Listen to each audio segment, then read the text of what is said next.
Thank you. Hi, good evening. And I am the man who has to follow Cleola Brown. My junior year of high school public speaking course is not going to be up to the task. Have mercy on me, Mrs. Weaver. But I'm Rich Fiesta with the Alliance for Retired Americans. We are the AFL-CIO's organization for retirees. We're created by the AFL-CIO, not quite as old as APRI, but 25 years ago in 2000, 2001, and next year we'll be celebrating our 25th anniversary. And I also have the great task of now speaking at Cleola's convention in Chicago in 3 weeks, so I've taken pointers. 10,000 people turn 65 every day in this country. We're at the height of the baby boom, turning 65. That means 10,000 people a day are going on Medicare at age 65, unless perhaps, unfortunately, you're disabled. Half of those people will already be on Social Security because they need it before their normal retirement age as well. So retirees are becoming more important.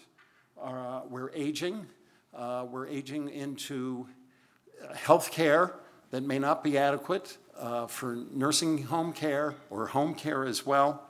So we're at a real crossroads, and what this Congress did over the last 3 weeks or so with this big, brutal bill will only make it worse, unfortunately.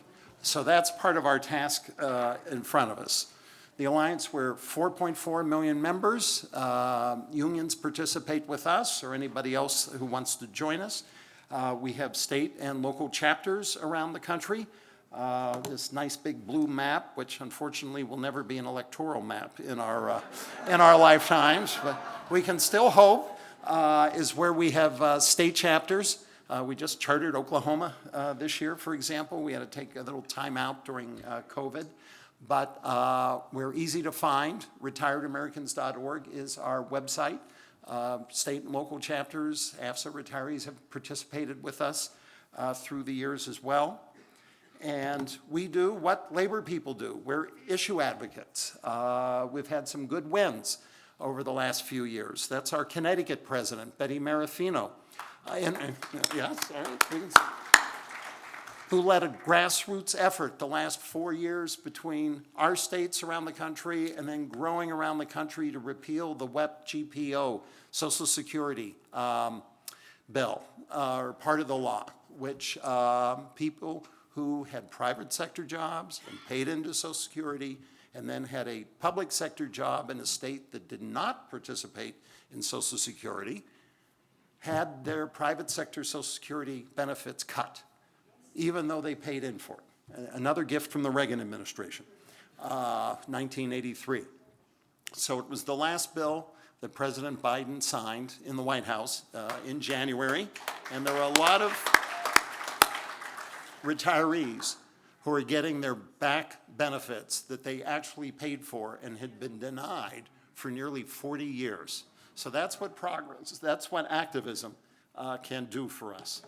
And we're there every day. Right now, this is just on the left there, Senator Warren and others we had a big rally in front of the Capitol as they were voting on this big, ugly bill a few weeks ago. One of our members is right there, Pam Parker, IBEW retiree in the wheelchair.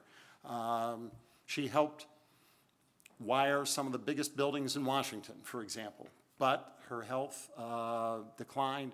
She needed a kidney transplant.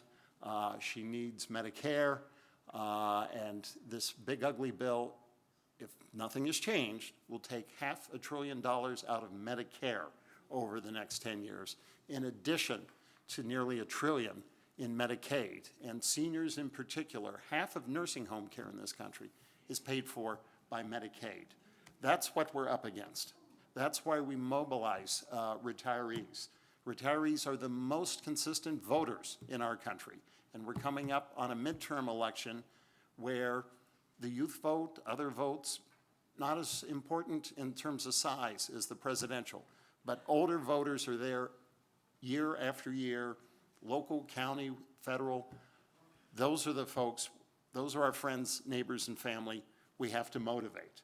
And we do what the labor movement does, especially your union. We educate. We have an annual voting record on our website, retiredamericans.org. We take 10 U.S. House votes, 10 U.S. Senate votes. So when politicians say something like, well, I'm for Social Security, I'd never touch it. Somebody just said that recently. And guess what? Doge got into Social Security and they've lost over 10% of their workforce, which was under the number it should be in just the last 6 months, for example. We have an e-newsletter called the Friday Alert. Comes out every Friday. Sign up for it. Easy to do, and we do lots of fact sheets. And, you know, we've unfortunately had to create a lot over this last month on what's happening in Medicare and Medicaid and Social Security. And we get active in the states, because a lot of these battles now are going to end up being in the states, because governors and legislatures aren't going to know what to do with these Medicaid cuts. And that's going to really affect the older population as well. We're seeing nursing homes or local hospitals or small community clinics starting to close. Some of it, unfortunately, is already happening. So check out our website as well. We have a lot of resources there. Sign up for our Friday Alert on the Q code there. We are grateful that we are working for you. We are working for the labor movement. I want to thank you for having us. Great general officers that you have in your general board. And I'll be around for a few days, so let's all get to know each other better and have a terrific convention. Thank you.